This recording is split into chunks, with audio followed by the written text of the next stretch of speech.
hacer la grabación de la reunión. Esta grabación se hace solamente con fines académicos. La idea es que luego podamos compartir este espacio de formación que vamos a tener hoy también con otros compañeros, que las personas que no pudieron asistir a la reunión por uno u otro motivo, pues puedan luego ver la grabación, incluso ustedes mismos si sienten que hay algo de aquí que sea importante más adelante y lo quieran retomar, la puedan ver. Entonces yo a más tardar mañana les estaría compartiendo la grabación de nuestro encuentro en el espacio del curso para que también lo puedan ver desde allí. Entonces es importante pues que sepan que todo está quedando acá grabado. Bueno, algunos de ustedes ya han tenido la posibilidad de ver mi presentación dentro del curso.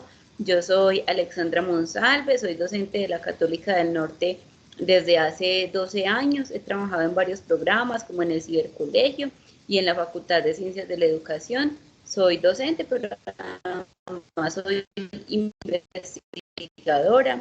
De hecho, una de mis funciones pues principales dentro de la universidad. Me gusta mucho el curso de habilidades comunicativas a todo el proceso de alfabetización académica que se vive en educación superior. Entonces, por eso es un curso que disfruto bastante, es un curso que me gusta mucho, que, pues, como se los decía ahorita, lo disfruto porque la parte del lenguaje es fundamental en cualquier área de formación. Entonces, no es que solamente nos sirva la formación en lenguaje para una u otra área de formación, sino que todos los profesionales tenemos que tener una buena formación en este sentido y eso nos ayuda a hacer como de nuestra formación, de nuestra carrera, algo mucho más comunicable. Hay personas que, digamos, saben mucho de un área específica, son unos excelentes químicos, unos excelentes ingenieros, pero se les dificulta de pronto a veces publicar esos descubrimientos que hacen, reconocer esos saberes que han producido. Entonces la idea es que nosotros también nos acostumbremos desde un inicio a tener presentes esos saberes que vamos adquiriendo en el camino para hacer como también esa transmisión del conocimiento, que el conocimiento no se quede solamente en nosotros, sino que también se favorezca la divulgación del mismo. Les voy a compartir entonces mi presentación, una presentación, les comparto mi escritorio para que hablemos un poco acerca de lo que es la alfabetización académica y lo que son como tal las habilidades comunicativas básicas. Me confirman por favor si están viendo mi pantalla, puede ser por el chat o puede ser que alguien abra su micrófono y me lo confirme. Sí, señora, sí, sí lo vemos. Muchas gracias. Listo. Entonces, les voy a compartir primero una presentación acerca de lo que son las habilidades básicas y vamos a recorrer por cada una de las actividades que vamos a tener dentro del mismo. Tenemos 4 habilidades comunicativas básicas que se definen desde la enseñanza de la lengua castellana: hablar, leer, escribir y escuchar. Estas 4 habilidades las debemos desarrollar todos los seres humanos en nuestros procesos comunicativos. ¿Qué pasa si, por ejemplo, alguna persona tiene dificultades con el habla? Si alguna persona es muda, esa persona va a tener que buscar como otra forma, ¿cierto?, de descubrir esta habilidad o de comunicarse con las personas, con la lengua de señas, o por ejemplo las personas que escriben en otro, que tienen, pues no escriben en el código que nosotros lo hacemos habitualmente, pero entonces aprenden a escribir en braille, ¿cierto? Las personas ciegas.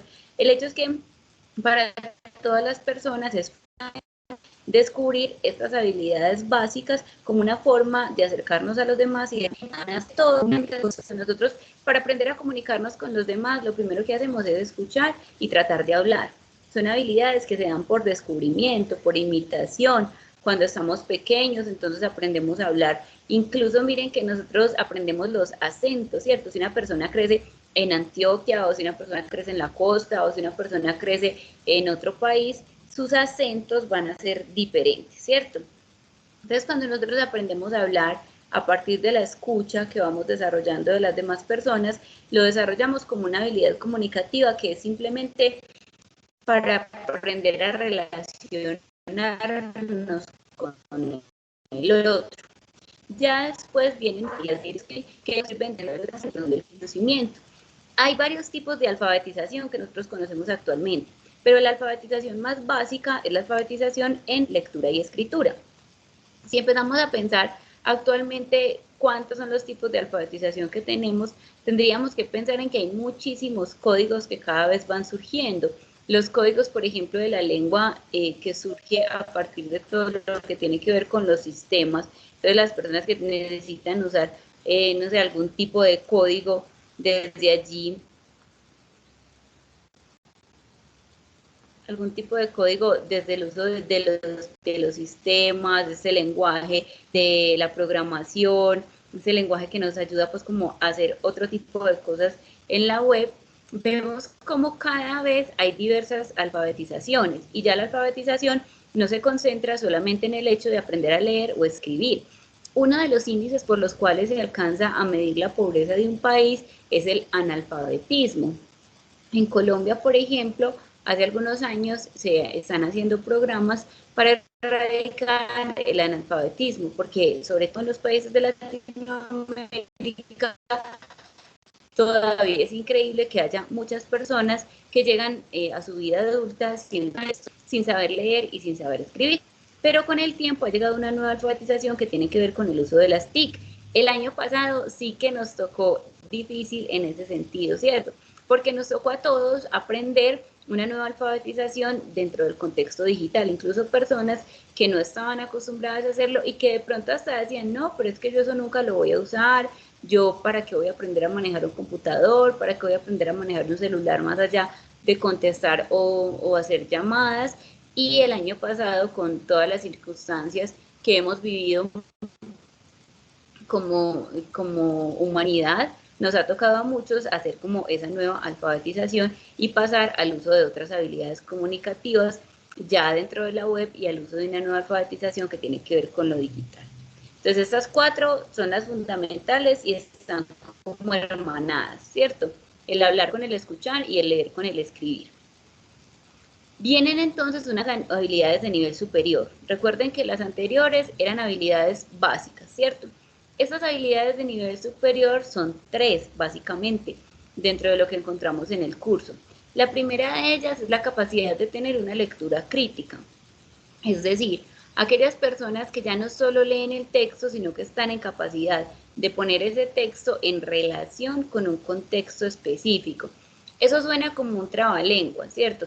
Texto versus contexto suena como si estuviéramos haciendo un trabalenguas, pero es muy sencillo. Un lector crítico es aquella persona que es capaz de ir más allá del texto para relacionarlo con el lugar en el que se produce, para relacionarlo con las ideas que quiere dar a conocer.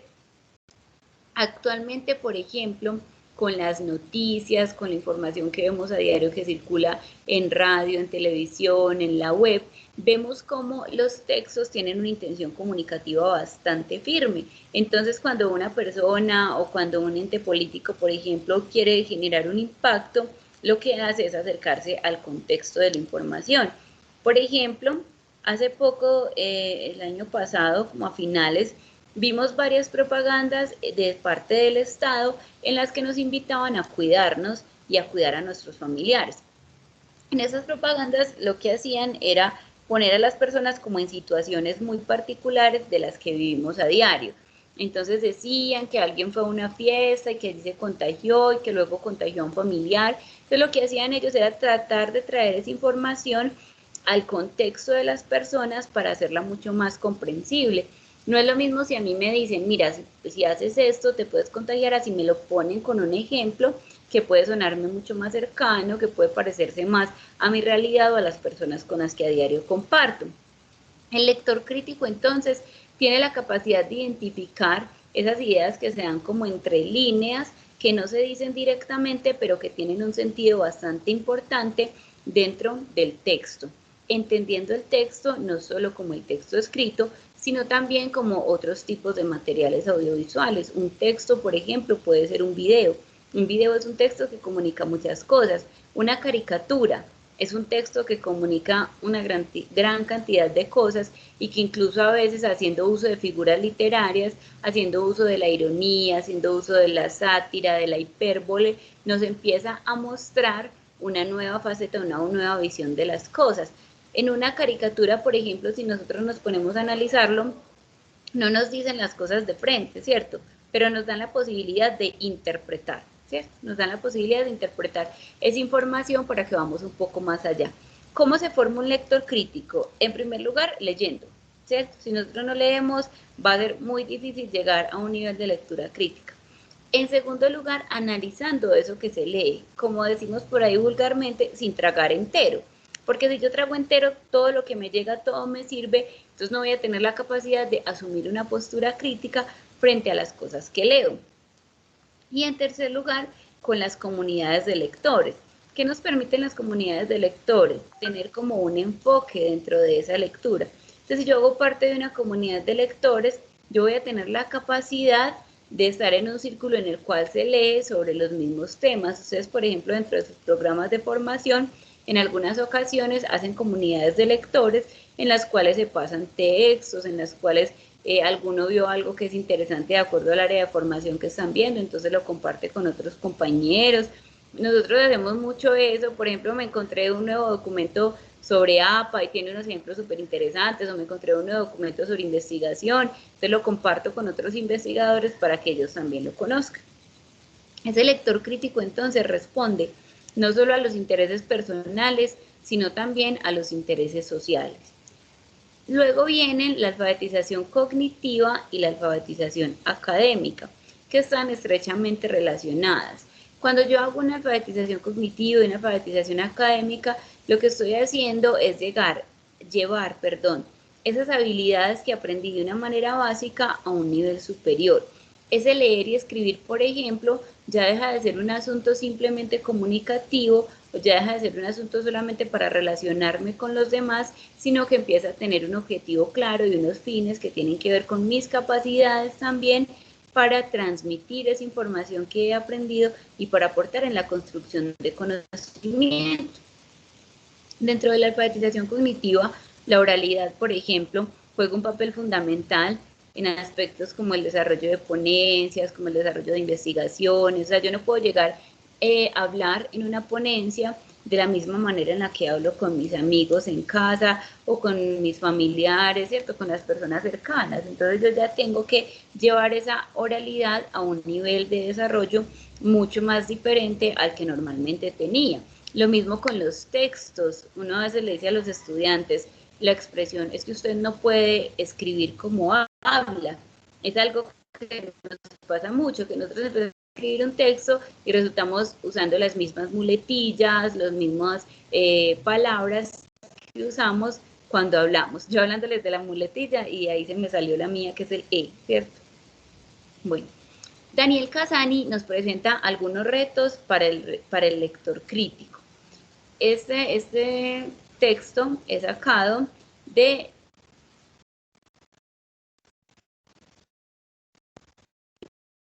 un texto de Casani, donde él nos habla acerca de cuál es como el fundamento. Hola. Profe, se le está entrecortando mucho, a veces no se escucha. Sí, profe, se le está entrecortando. Y acá me dice que hay insuficiente calidad de red.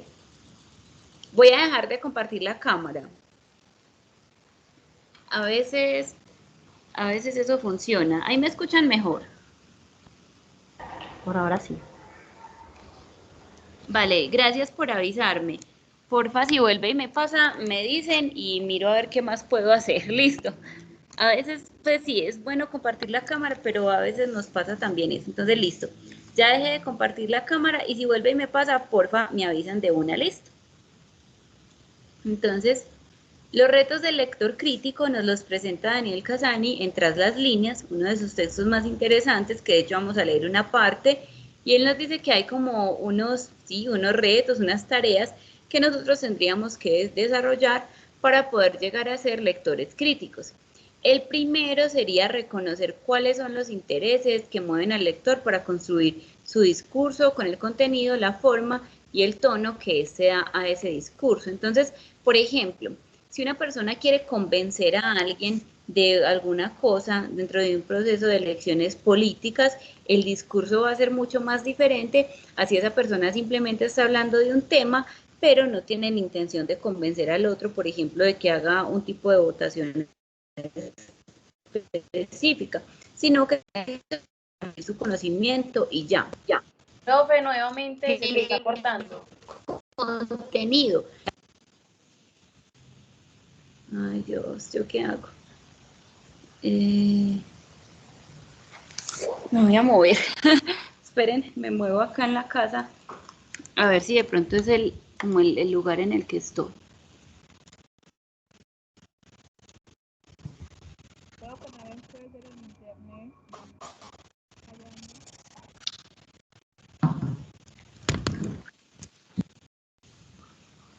Listo, ya acá me moví y me dice más cerquita del, pues me dice pegadita al módem. Ahí me escuchan mejor. Sí, señora. Sí. Bueno, les pido mil disculpas, pues de verdad que uno trata al máximo de hacer lo posible, pero bueno, esperemos, me van avisando, listo.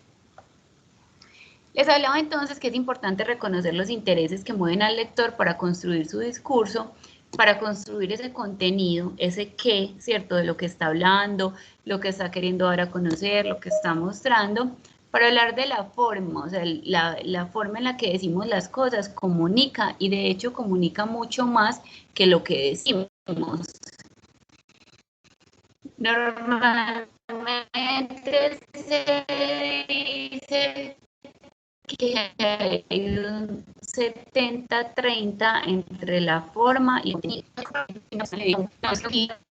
Discutiendo con alguien, empieza a subir la voz, empieza a mover las manos, algunos somos bastante gestuales. Entonces, por ejemplo, yo no puedo hablar, si me amarran las manos, me tengo que quedar callada porque no soy capaz de hablar. A algunas personas nos pasa eso, ¿cierto? La forma en la cual nosotros hablamos comunica muchas veces incluso más que lo que decimos. Es la forma, el tono, es eso, los gestos, lo que nosotros decimos, hay movimientos en nuestro rostro, en nuestra boca, en nuestras manos, en nuestro cuerpo, que expresan incluso mucho más de lo que decimos. A veces uno, por ejemplo, cuando lee un texto que le escriben en WhatsApp, uno le dice al otro, pero ¿por qué estás enojado? No, es que no estoy enojado, no, en este momento me leíste de esa manera, porque uno también tiende a leer al otro en el tono de que leer en ese momento. Entonces es importante para ser un lector crítico reconocer al otro a través de eso que me dice, antes que reconocerme a mí mismo. En segundo lugar, identificar la modalidad, es decir, la actitud con respecto a lo que se escribe y al tema como tal. Siempre dentro de lo que nosotros decimos y hacemos surge el punto de vista. ¿Cuál es ese punto de vista que está manejando, que está dando a conocer esa persona, ¿cierto? Porque el autor muchas veces, casi siempre, plantea, así sea de manera intrínseca, si no lo diga de una forma muy explícita, pero casi siempre plantea cuál es su postura crítica, su postura final frente a lo que está diciendo. Nosotros, por ejemplo, muchas veces usamos la ironía, el sarcasmo, el doble sentido, una ambigüedad premeditada para dar a conocer cuál es la posición ideológica que tenemos frente a algo. Entonces uno está enojado, estuvo esperando mucho rato, quedaron de encontrarse a las 10 en la biblioteca y esa persona llegó a las 11. Y uno que le dice, muy bonito. Uno no le está diciendo que está lindo, que como llegó de arreglado, que como llegó hermoso. Uno le está queriendo decir mediante esa ironía, mira, llevo una hora acá esperándote y pues me dejaste aquí, yo hubiera podido aprovechar ese tiempo, de pronto estoy muy ocupado, podría haber hecho otra cosa mientras a vos te dio por llegar. ¿Me confirman, por favor, si ahí me están escuchando bien en este momento? Sí. Listo, muchas gracias. Ese lector crítico tiene además otros retos. El otro reto que tenemos es reconocer el género discursivo desde el tipo de texto. No es lo mismo si yo estoy leyendo un ejemplo, con los jóvenes. A veces los jóvenes se creen todo lo que leen, entonces están leyendo un texto narrativo, un texto fantástico en el cual les hablan acerca, no sé, les dicen que hay otros 10 planetas más de los que conocemos. Se leen ese texto y llegan al otro día al colegio asegurando que sí hay 10 planetas más de los que conocemos porque ellos lo leyeron en un libro. O se leen un libro de crecimiento personal en el que les dicen que hay 10 formas de amar. Entonces llegan al otro día a decirle a los compañeros que en el mundo existen solo 10 formas de amar y ya, ¿cierto? Tenemos que tener entonces en cuenta para ser lectores críticos qué nos está diciendo ese texto desde el género al cual pertenece ese texto. Aquí hay algo importante y es que nosotros como escritores y como personas que dentro de nuestra formación adquirimos cierta autoridad, tenemos que ser muy rigurosos con el género textual que usamos, porque a veces cuando no pasa eso, lo que pasa es que la información empieza a darse de manera errada. Ejemplo, se supone que el género informativo debe ser un género claro, debe ser un género preciso, y aunque hay un periodismo de opinión, hay otro periodismo que tiene simplemente la función de informar. Pero hay algunos medios de comunicación, llámese radio, llámese prensa escrita, llámese internet, o sea, hay muchos medios de comunicación en los cuales este género se ha desvirtuado. Entonces lo que hacen no solamente es informar, sino que también asumen una postura. Entonces dicen, el hecho trágico ocurrió en tal parte, se pudo haber evitado por esto, y empiezan a dar y a dar un montón de opiniones, y a lo último uno no sabe si están contando lo que pasó o si están contando su punto de vista sobre lo que pasó. Es fundamental, entonces, por eso tener en cuenta qué estoy haciendo, ¿cierto? ¿Cuál es mi punto desde el cual yo me tengo que parar? ¿Cuál es el género discursivo desde el cual yo me voy a parar para hacer ese diálogo con el lector? Allí entran aspectos como la estructura, el estilo, las frases que usamos, las formas discursivas. Entonces yo no puedo hacer igual un texto narrativo que un texto argumentativo, porque en el narrativo estoy contando una historia, puedo entretener, puedo hacer mayor uso de las figuras literarias, mientras que en el argumentativo estoy dando mi punto de vista frente a algo y tengo la intención de convencer al otro de que eso que yo estoy diciendo es verdad o de que actúe de cierta manera, y en el informativo simplemente le estoy contando lo que pasa. Entonces tenemos que tener pues como muy presente cuál es el género del cual, al cual estamos pues como haciendo alusión, cuál es el género en el cual nos estamos desenvolviendo para poder hacer una correcta escritura desde ese género. Luego entonces nos dice Casani que otro de los aspectos importantes para ser un lector crítico es recuperar las connotaciones que ocurren en las expresiones del discurso. El lenguaje connotativo es ese que va más allá del significado raso de las palabras. Hay un significado denotativo de las palabras y hay un significado connotativo de las palabras. Por ejemplo, la palabra rayo. La palabra rayo normalmente es un fenómeno de la naturaleza, ¿cierto? O hace parte de un fenómeno de la naturaleza que cayó un rayo. Pero también nosotros decimos que una persona iba como un rayo. Ese ir como un rayo es ir veloz. Y el idioma español es bastante rico en este tipo de connotaciones, en muchísimas, o sea, para nosotros el pollo es el pollo de la cocina, o es el pollo asado, o hay unos lugares donde el pollo es la persona joven, ¿cierto? Entonces, vemos que una palabra puede tener múltiples acepciones y tenemos que tener cuidado con eso al momento de hacer un análisis de la información, porque puede llevar cuando escribimos o cuando leemos a una mala interpretación. Entonces, entender las connotaciones nos va a permitir entender el texto de una mejor manera, incluso relacionarnos mejor con los demás. Yo recuerdo hace muchos años, en un viaje a Bogotá, mi papá le pedía a una persona que le diera unas presas de pollo, que le diera unos muslos de pollo, y ella le decía colombinas. Entonces le decía, no, colombinas no, muslos de pollo. Entonces entendimos que le decían colombinas a los muslos de pollo. Para nosotros las colombinas son dulces. Entonces estábamos súper enredados por un asunto de las connotaciones del lenguaje. Es también importante entender que las palabras se asocian con el imaginario y con la cultura propia de cada comunidad. Hay palabras que en una comunidad específica pueden significar una grosería, Mientras que hay palabras que en otra, la misma palabra dentro de otra comunidad puede que no signifiquen, pues, o que no sean como algo grave. Hace poco, en una clase, dije una palabra, no la recuerdo en este momento, era como charro o chistoso, una palabra así. Y un estudiante que tengo, que es de nacionalidad venezolana, finalizada la clase, se me acercó y me dijo, profesor, ¿por qué dijo esa grosería? Y yo, ¿cómo así? ¿Qué grosería? Ella me dijo la palabra, no recuerdo, una palabra que significaba como chistoso.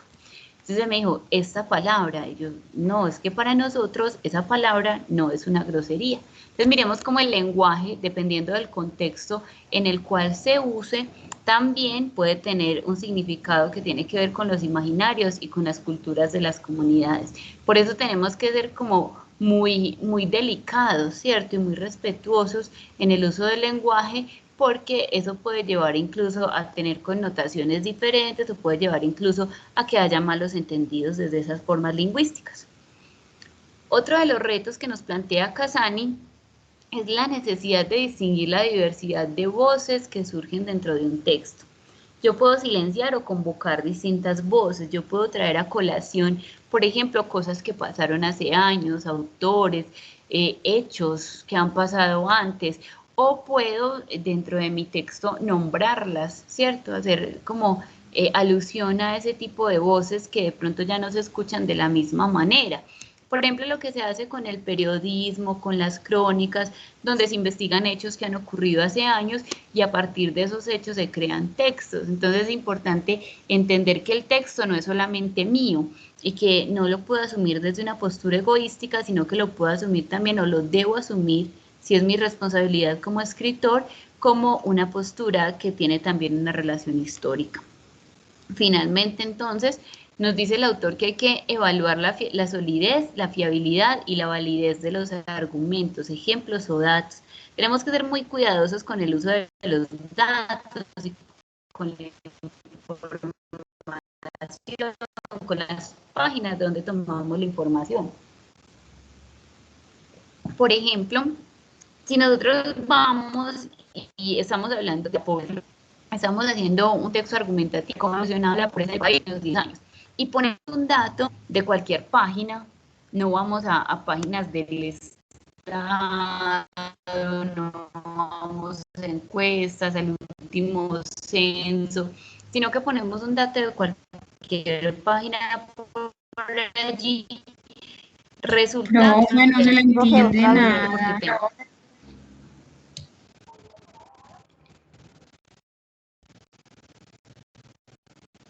Profe, no se escucha nada. ¿Qué pasa? A ver, se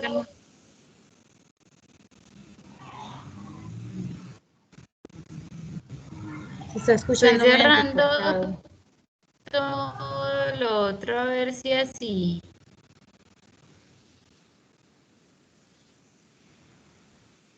No sé cuál pasa.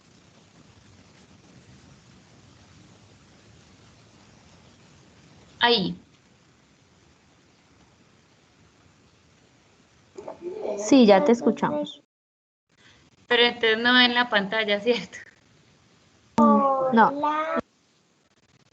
Ay, bueno, lo voy a hacer un momentico, así sin compartir, a ver si mejora la calidad. O sea, yo les pido mil disculpas. Bueno, continuamos entonces con la fiabilidad. Que nuestros argumentos sean lo suficientemente confiables como para que el texto tenga la validez que se merece. Listo, que esos argumentos que nosotros demos sean lo suficientemente confiables para que nuestros textos sean bien vistos por el otro, por ese lector que se va a encontrar con ese texto. Listo. Luego entonces nos encontramos con la escritura académica versus la escritura que no es académica. Cuando nosotros hacemos una escritura académica tenemos que seguir una estructura rigurosa, por así decirlo, que es importante, sobre lo que vamos a escribir. ¿Cómo así? Yo tengo que hacer un corpus primero, tengo que hacer una revisión bibliográfica de eso que estoy escribiendo.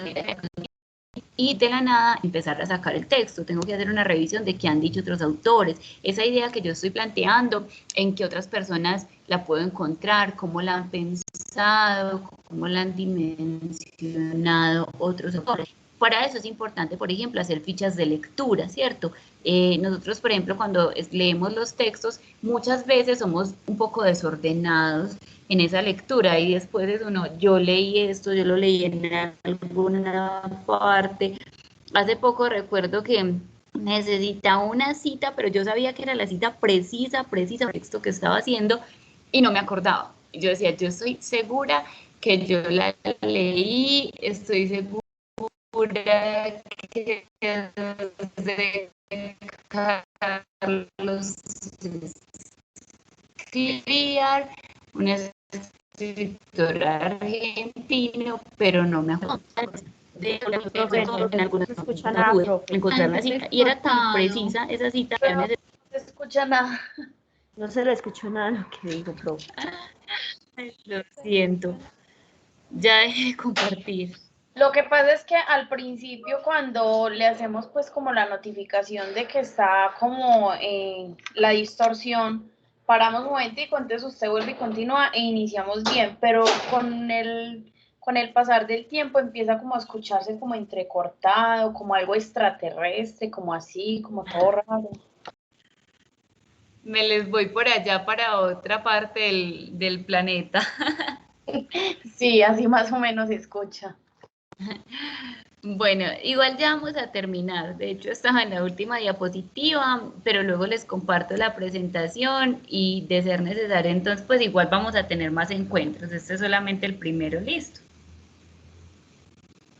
Esperemos que en estos 2 minutos que me quedan de buen internet, entonces de cada que ustedes me avisan, pueda terminar de contarles.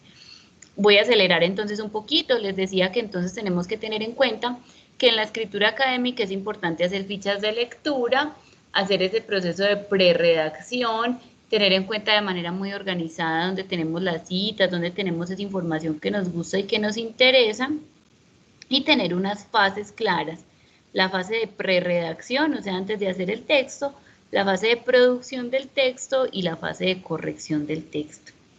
Hasta ahí, ¿hay alguna inquietud, alguna pregunta sobre lo que hemos hablado?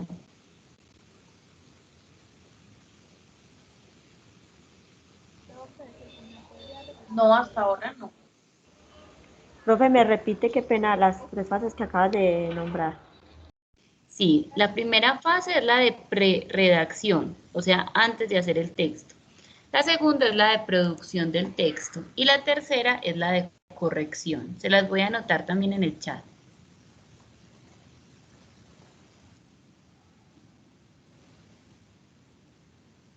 Listo. Gracias.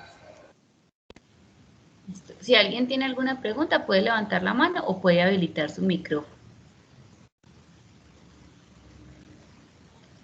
Bueno. Mientras vamos viendo si alguien tiene una pregunta, entonces les voy a explicar un poco las actividades. Para este curso tenemos 2 grandes actividades divididas a su vez cada una en 2 entregas.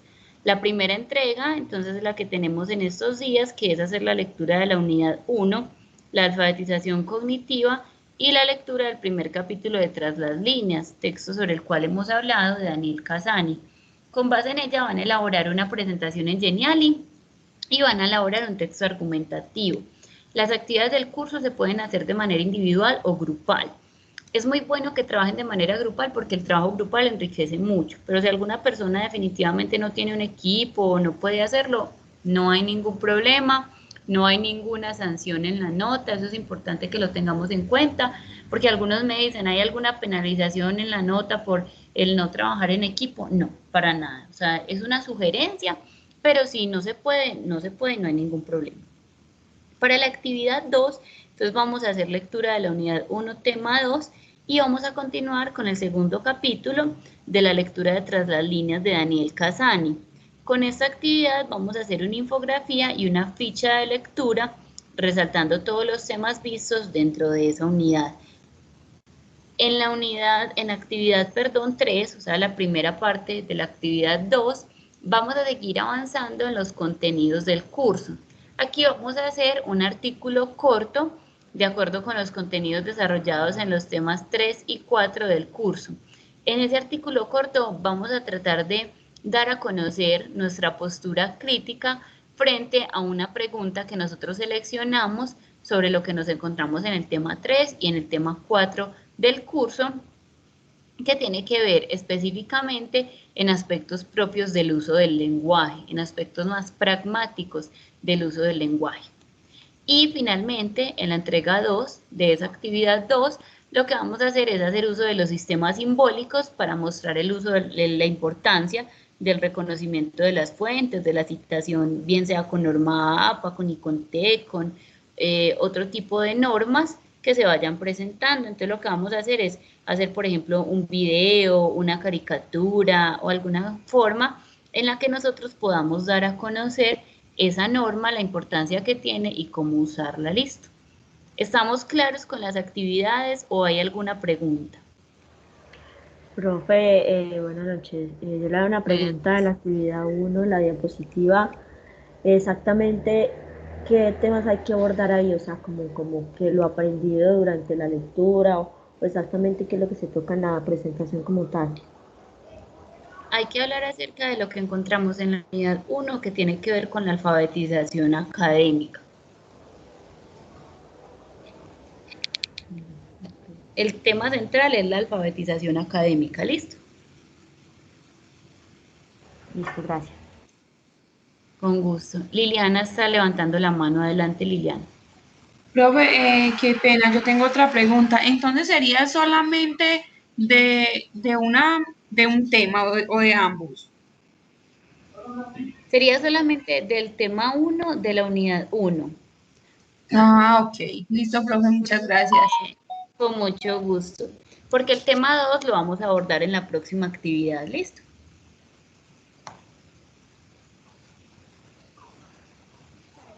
Listo.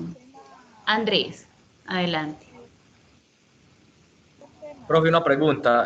Veo que en la opción de tareas también nos menciona que para hacer la lectura tras las líneas, nosotros para realizar la actividad número 1 también tenemos que hacer la lectura de este libro. Sí, es la lectura de la unidad 1, tema 1, y del texto tras las líneas hasta la página 43, que es la Listo. presentación del libro y el capítulo 1. Listo, profe, muchas gracias. Con mucho gusto, Andrés. ¿Alguien más tiene una pregunta? Juliana, adelante. Profe, yo tengo una pregunta. Para las demás actividades que tenemos que realizar, ¿vamos a tener otro encuentro como este para socializar o de una vez lo podemos ir adelantando?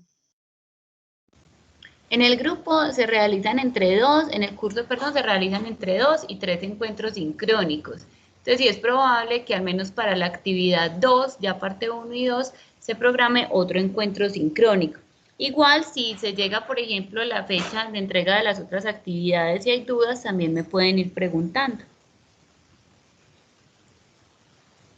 Ok, gracias. Con mucho gusto, Juliana. ¿Alguien más tiene preguntas? Pueden levantar la mano o abrir el micrófono.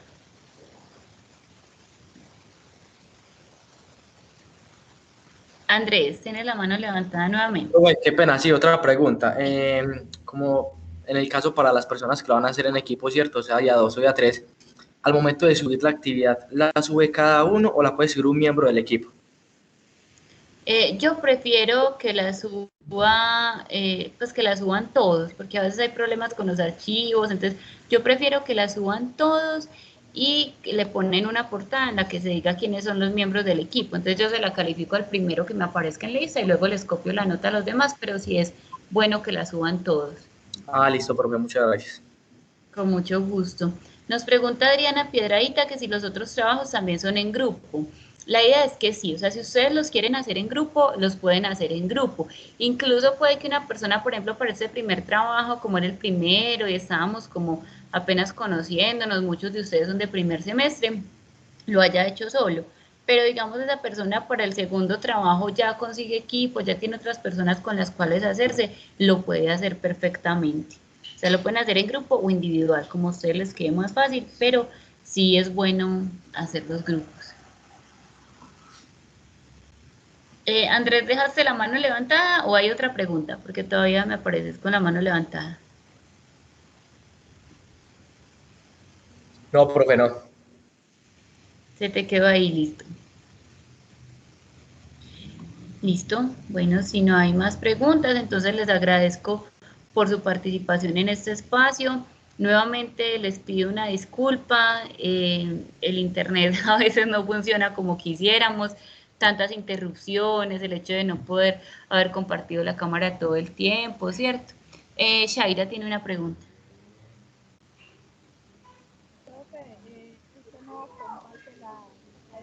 Shaira, te escucho lejísimos. De hecho, no te alcanzo a comprender.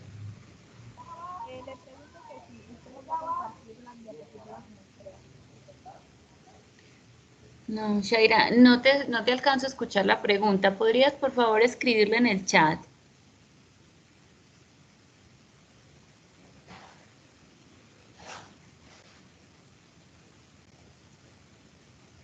Bueno, esperemos entonces que Shaira nos escriba su pregunta en el chat. Si alguien más tiene una pregunta, puede hacerla también, pues, en este momento, mientras ella nos va escribiendo la de ella.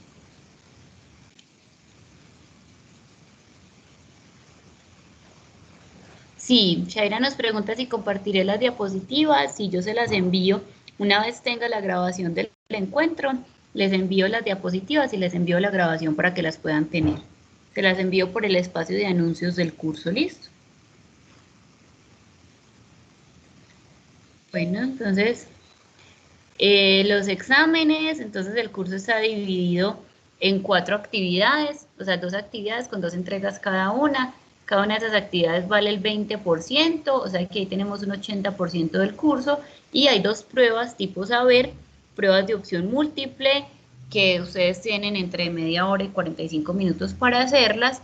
Esas pruebas ya están pues montadas dentro del curso, una es en la mitad del curso y otra es al final. Son pruebas de 10 preguntas, la primera está para el 26 de febrero y la segunda para el 24 de marzo, y son preguntas de comprensión sobre lo que hemos visto.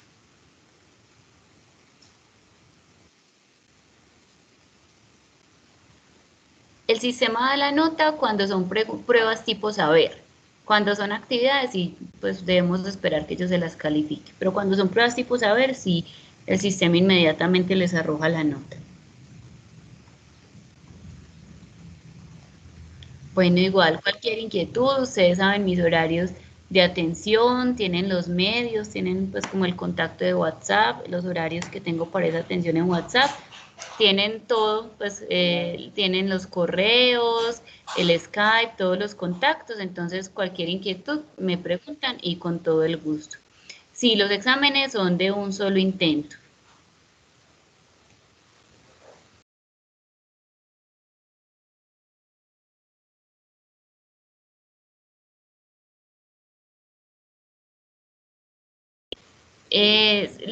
Hasta la página 43 leen para la primera actividad.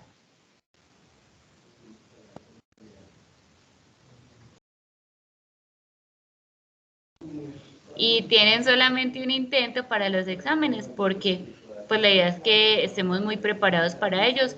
No son preguntas literales, o sea, yo no le voy a preguntar qué decía en tal documento, sino que, por ejemplo, les pongo un párrafo tras las líneas y a partir de ese párrafo les digo, se puede interpretar que lo que está diciendo el autor es esto, o sea, las respuestas están dentro del mismo texto, entonces no hay problema con eso. Profe, buenas noches. Buenas noches. Profe, una pregunta, ¿me repites por favor hasta qué página se lee tras las líneas? 43. Ah, muchas gracias. Con mucho gusto.